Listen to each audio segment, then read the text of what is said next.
New HBO special, Back with a Vengeance, airs Saturday, February 19th at 10 p.m. Eastern Standard Time. Talk to me about your new career. Well, yeah, it's, I had that little upset with the custody, And A little upset. Yeah, a little upset. Okay, you and I both went through horrible custody. This is the most horrible, traumatic. It's the worst. The worst. It's the worst. And I couldn't work more than 50 nights a year because I'd lose them, and I had to stay out of state. I couldn't come back and all that kind of stuff. So the career kind of took us, I had to put it on the side.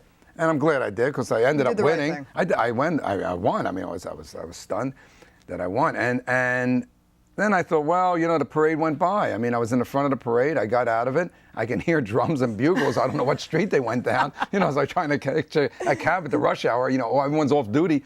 And I thought, all right, you know what? I had a great time, a great career. I'll just, I'm still David Brenner. I can still work and make good money, really. So, but then I thought, what am I doing? I got these little kids now. What are you kidding me? I'm going back in that parade. I'm taking my place again. And I went to, Chris Oldberg at HBO, and he's giving me this special that's coming up the 19th. And I'm working it live, and I'm doing it. Live? See, now, the reason I'll tell you why.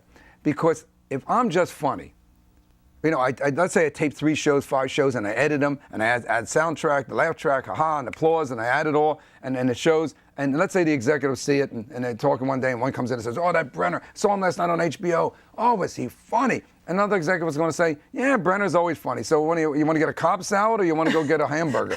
I mean, that's not going to mean anything. So what I do is I raise the wire higher, and I make it thinner. I work live. I work a lot off of the USA Today, which is I dedicatedly read every day. And now they can't say, oh, it's just another comedian doing another, great show. It's got to be, wow. And maybe I'll get the movies, maybe I'll get the sitcom parts, and I'll change my whole career around, get back on top. All right, but that's hard to do it live, difficult. especially if it's a bad news day. What do you do then? Well, I get a good news week. You know what I mean? It's a good news week. It's always good something. Right. And besides, you got to have a base, and that's what I'm doing now. I'm working on the base that you can fall back on from the news of January, all that. But if I don't take a chance like this, if I don't startle them, I'm not going to get back in the parade. And I really deserve to be back in You there. Do. You do. And I want Absolutely. to be back there. And everybody out there should watch this special because you are amazing. Now.